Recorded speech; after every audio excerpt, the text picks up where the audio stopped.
ការពិតការស្ដាប់ធម៌គឺជារឿងល្អណាស់ពីព្រោះអីយើងស្ដាប់ធម៌គឺយើងជាមនុស្សដែលមានភាពរឹងប៉ឹងនៅក្នុងការរស់នៅយើងដឹងអំពីអ្វីខុសអ្វីត្រូវពីព្រោះអីទោះបីជាព្រះធម៌យើងស្ដាប់ហើយយើងបានយល់ដឹងអំពីរបៀបនៃការរស់នៅប្រចាំថ្ងៃនេះយើងដឹងថាអូធ្វើអញ្ចេះមិនគួរទេវាជួនកាលអាសេចក្តីអាក្រក់របស់យើងហាក់បីដូចជាមើលទៅវាអត់មានជាការប៉ះពាល់ទេក៏ប៉ុន្តែយើងមិនអាចសម្លឹងឃើញដោយភ្នែកយើងបានទេមានតែបញ្ញាទេដែលអាចយល់ថា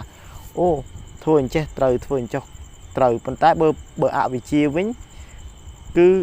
มันអាចទេมันអាចចាក់ធ្លុះបានទេมันអាចឃើញទេมันអាចឃើញថានឹងជាកំហុសទេពីព្រោះអីអវិជ្ជានាំយើងឲ្យធ្វើរឿង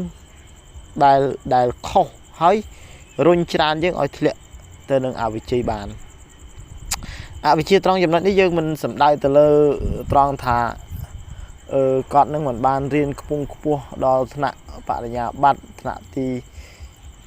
បណ្ឌិតអនុបណ្ឌិតអីទេយើងសំដៅឬក៏អ្នកដែលរៀនជំនាញចេះដឹងផ្នែកជំនាញភាសាអីទេសំដៅត្រង់ថាអវិជ្ជានេះគឺភាពមិនចេះមិនដឹងនៅក្នុងជីវិតប្រចាំថ្ងៃនេះការរស់ដោយសេចក្តីប្រមាទការធ្វេសប្រហែសនៅក្នុងជីវិតនេះការដែលយើងឲ្យជីវិតយើងរំលងទៅដោយឥតខ្លឹមសារមានន័យថាយើងរស់នៅត្រឹមតែមកហូប3ពេលហើយសម្រានទៅដោយមិនខ្វាយខ្វល់ធ្វើអំពើជាកុសលយើងបដែតបដោយជីវិតខាងទៅតាមដំណើរសាច់រឿងឃ្លានក៏ហូបទៅធ្វើម៉េចដែលថាឲ្យតែបំពេញនៅចិត្តខ្លួនឯងបំពេញនៅអ្វីដែលជាការរស់នៅប្រចាំថ្ងៃនេះធ្វើម៉េចឲ្យតែយើងស្រួលសុខសប្បាយញាតិអញកូនចៅអញសុខសប្បាយប៉ុណ្ណឹងគឺបានហើយប៉ុន្តែយើងត្រូវគិតអំពីភាពវែងឆ្ងាយគឺត្រូវមើលសម្លឹងពិភពលោកនេះឲ្យធំហើយថាបើយើងមនុស្សតែម្នាក់ធ្វើសេចក្តីល្អបានណាគឺជាមោទនភាពដ៏ធំធេងបំផុតហើយជាសប្បុរសនៅក្នុងខ្លួនឯងមនុស្សតែម្នាក់ឯងដែលធ្វើសេចក្តីល្អបានគឺធ្វើឲ្យសង្គមរីកចម្រើនមួយដែរវាជាការរួមចំណែកដ៏ធំធេងណាស់បើយើងជាអ្នកប្រព្រឹត្តនៅអំពើល្អនេះអំពើល្អត្រង់ចំណុចហ្នឹងគឺយើងមានមូលដ្ឋាននៃការធ្វើហើយយើងធ្វើដោយភាពឆ្លៀសវៃដោយបញ្ញាដោយភាពឆ្លាតអញ្ចឹងអាចមានជាគតិបណ្ឌិតនៅក្នុងខ្លួនយ៉ាងជ្រៅណាស់ហើយយើងមានឱកាសយ៉ាងធំធេងបំផុតដែលយើងបានកើតនៅក្នុងប្រទេសដ៏សមគួរដែលមានព្រះសម្មាសម្ពុទ្ធត្រាស់ដឹងនេះដែលមានគម្ពីរព្រះត្រៃបិដកនេះដែលមានព្រះធម្មកថាហើយមានលោកគ្រូ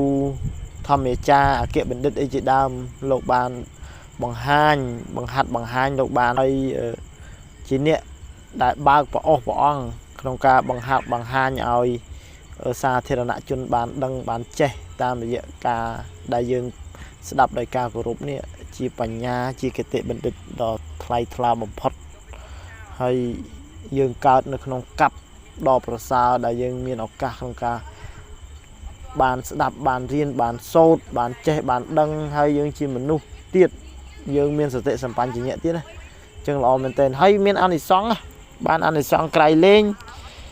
ដែលគ្រាន់តែយើងស្ដាប់ពធហ្នឹងគឺវាមានប្រយោជន៍នៅក្នុងបច្ចុប្បន្ននេះ5យ៉ាងប្រយោជន៍ពិតប្រយោជន៍ជាក់ស្ដែងមិនសំខាន់ទៅដល់បរលោកទេប៉ុន្តែរឿងទៅដល់បរលោកទៀតឬក៏កើតក្នុងជាតិណាទៀតអាហ្នឹងវាជាឧបនិស្ស័យតភ្ជាប់ទៅទៀតទេដែលធ្វើឲ្យយើងនឹងជាតិណាយើងមាននិស្ស័យជួបជាមួយសប្បុរសមាននិស្ស័យបនិស្ស័យក្នុងការស្ដាប់ពធជាមួយនឹងបណ្ឌិតអ្នកប្រាជ្ញអញ្ចឹងវាជាឱកាសបន្តរហូតជាឱកាសបើទៅឲ្យយើងធ្លាក់ក្នុងភាពអន្តរាយណាក៏យើងត្រូវតែមានឱកាសហ្នឹងដែរព្រោះយើងធ្លាប់សន្សំឧបនិស្ស័យ